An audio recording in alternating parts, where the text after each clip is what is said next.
धन दौलत या हीरा मोती।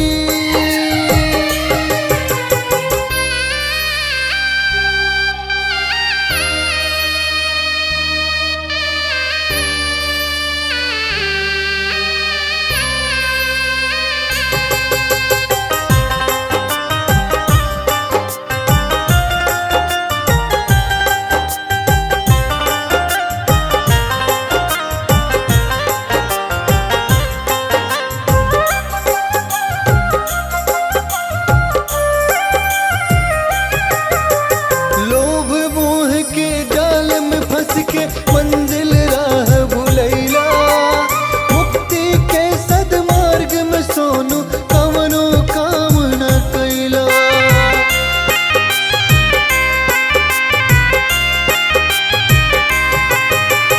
लोभ मोह के जाल में फंस के मंजिल राह भुलैला, मुक्ति के सदमार्ग में सोनू कवनो काम न कैला।